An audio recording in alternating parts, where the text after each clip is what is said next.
President Muhammadu Buhari challenges on the revitalization of the mining sector for economic growth.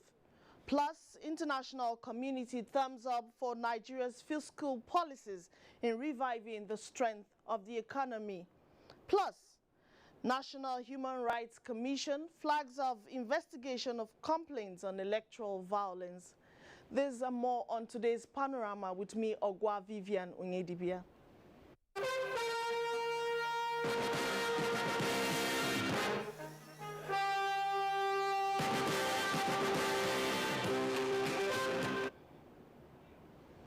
President Muhammadu Buhari has challenged the Ministry of Mines and Steel Development to redouble efforts at revitalizing the sector for economic growth and development, with the major breakthroughs in the government's drive in relaunching its promises.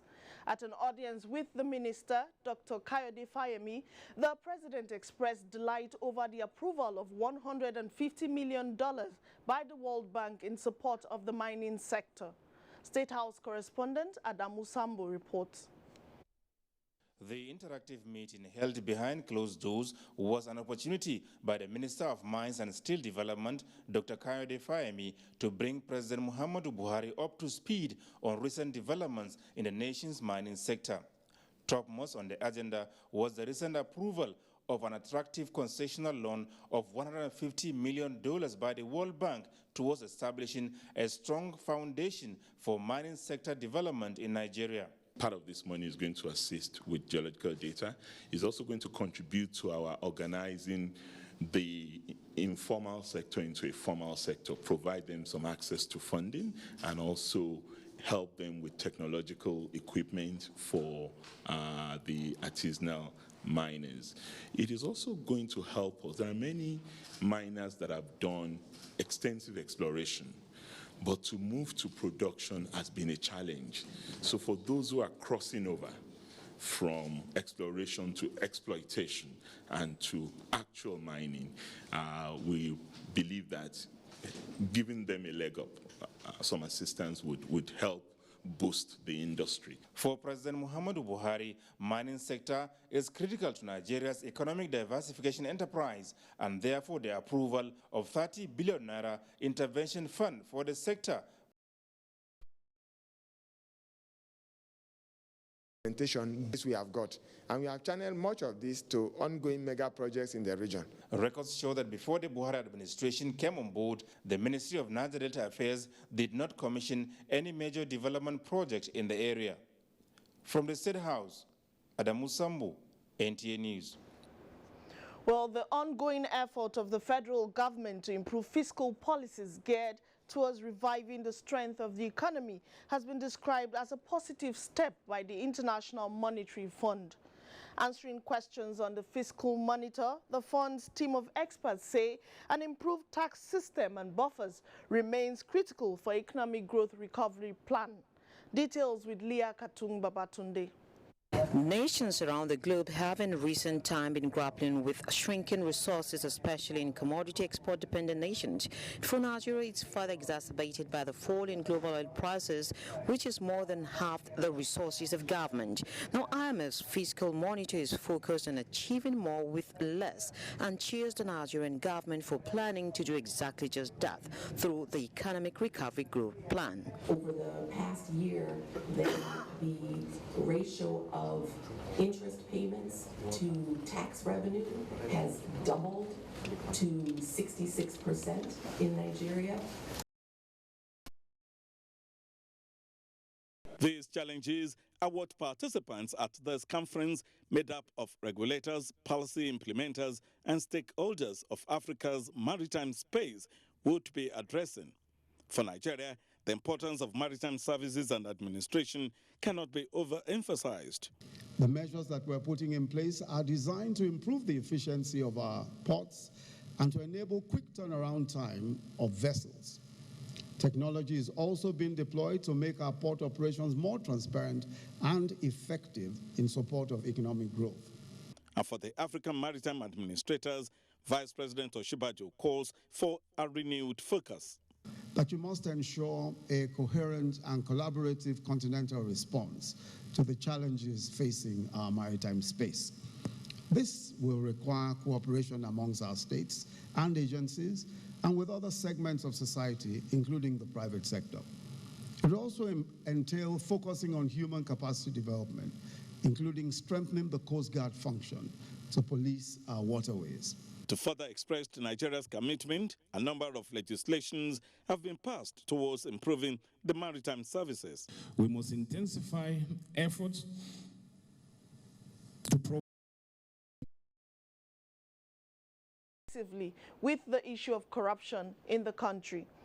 A statement jointly signed by its chairman, Austin Brimo, and Secretary Cassidy Madueke indicates that the action, which includes the suspension of the Director General of National Intelligence Agency, Ambassador Ayoke, based on allegations that the money recovered by the EFCC was purportedly kept by the agency, has proven President Buhari's statement when he took his oath of office, that he is for nobody but for everybody. It notes that the suspension would lead to a thorough investigation of the allegations, just as it would lend credence to the transparent war of the federal government against corruption. The Buhari media support also stressed that the immediate suspension of the Secretary to the Government of the Federation, Babachi David Lawal, based on allegations of violating the law and abuse of due process in the award of contracts for the Presidential Initiative on Northeast, is a step in the right direction. Moving on, Information and Culture Minister Lai Mohammed says African ministers of culture and tourism will rally support to have an African succeed the current UNWTO Secretary General Taleb Rifai, whose tenure will come to an end this year. Anthony Forson reports that Nigeria's minister bared his mind in Addis Ababa. Walter Nzembi is Zimbabwe's Minister of Tourism and Hospitality and for Continental Free Trade Area Negotiations (CFTA) is coming alongside Africa's plan to industrialize the continent by 2063 to boost intra-Africa trade. Inaugurating the committee, Minister of Industry, Trade and Investment said the trade negotiations is expected to produce welfare gains and development dividends, while enabling Nigerian exporters of goods and services to secure expanded market access in other African economies. Our aim, simply put, is to optimize local content and empower local businesses. We seek not just to take the Nigerian economy out of recession, but to put it on a path of sustained, inclusive, and diversified growth. The 20-member committee, drawn from relevant MDAs with trade-related issues, is to spearhead negotiations on the framework for Nigeria's trade policy. The National Consultative Forum is part of Nigeria's national institutional arrangements, expected to articulate Nigeria's offensive and defensive. The committee will, among other things, identify opportunities and challenges facing the country in trade with other African nations. Mamso Damien Dati, NTA News. The National Human Rights Commission has advised Nigerians to desist from use of hate speeches and derogative statements that could heat up the polity, leading to chaos and rancor. This was at a media briefing by the Acting Executive Secretary of the Commission, Oti Ovrama, to flag off investigation of complaints on the matter and electoral violence, Olajide Bello reports. With 153 complaints received by the National Human Rights Commission on hate speeches and election violence from states in the North Central, Northeast, Northwest, Southwest, Southeast and South-South, the Commission decided to take the bull by the horn to commence investigations. The Commission is now set to investigate these complaints. Those found substantiated will be subjected to a public hearing where alleged violators, complainants and victims will be given fair hearing. The whole essence of this is to form a conducive climate for election campaigns, for people to be able to realize their right to vote. The Acting Executive Secretary, Oti Ovrama, says the sole aim of the project is to deepen Nigeria's democracy and encourage election campaigns to be issue-based rather than hate speeches that can lead to election violence. Recommendations at the end of the investigation will serve as a blueprint to be adopted by the federal government to curtail hate speeches and electoral violence in Nigeria. In Abuja, Olajide Bello, NTA News. Well, you can watch this news live online via the NTA mobile app, which you can download on your Android device at the Google Play Store or at the Apple Store if you use devices with iOS. And you're watching NTA News Panorama. We now pause for some messages. The news continues shortly. The struggle for independence had been a long and tough one.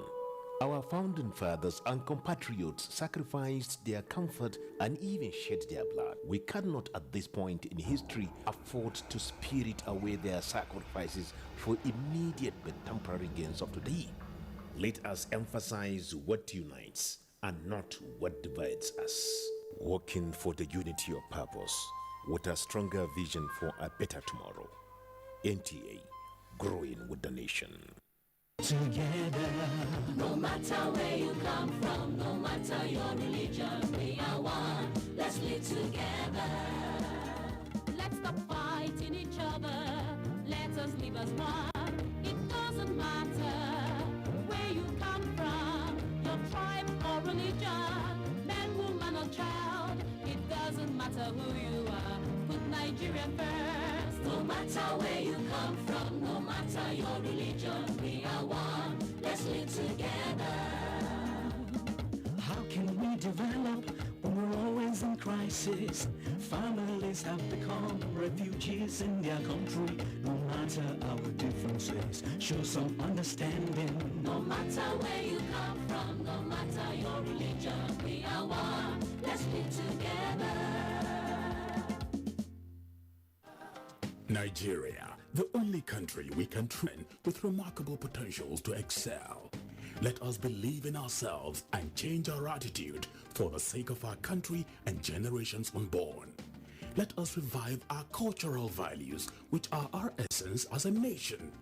Let us renew the spirit of patriotism and hope in our dear country. Do not take or give bribe. Be punctual always. No more African time. We can't expect to be global citizens and operate on African time. Join the queue. Insist that people are attended to on a first-come basis, no matter who they are or where they come from. Nigeria, good people, great nation. Good to have you. Stay tuned. Media professionals are unanimous that the role of the media is central to promoting peace and countering terrorism in the country. This was revealed at a one-day roundtable on role of media in reporting peace-building processes and counter-terrorism narrative in Nigeria, organized by National Orientation Agency in Abuja. Musa Abubakar has details. The roundtable created an avenue to reflect on the return of peace to the Northeast, taking cognizance of the role of the media to counter terrorism through information dissemination. The kind of reporting that was being made when the insurgency was at its peak, be reflectively different now that peace is gradually returning to the security challenge community of the Northeast. Some media executives, which includes the Executive Director, News Mohammed Labo, who represented the Director General of the NTA, emphasized on the need for the media to inform and educate people at the grassroots.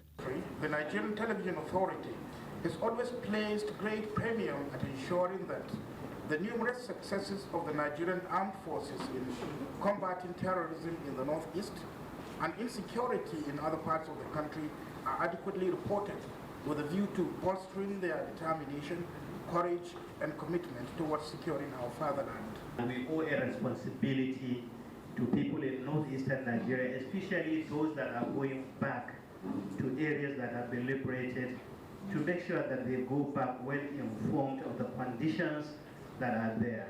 In another development, the NOAA Director General, Garba Abari, said the agency is collaborating with the Nigeria Center for Disease Control to enlighten the public on preventive measures against cerebrospinal meningitis. A defined narrative and proactive effort to make the society safer is expected to resonate among stakeholders as peace and security remains a recipe for development. In Abuja, I am Musa Abubakar, NTA News. Well, Nigeria will continue to vigorously develop quality infrastructure and enhance competitiveness of products and services through the recognition of excellence. Director General of the National Productivity Center, Dr. Kashim Ako, stated this at the launch of the maiden Nigerian National Quality Awards. Abdullahi Suleiman Iyaji reports. Attracting global attention and patronage for Nigerian goods is key to government.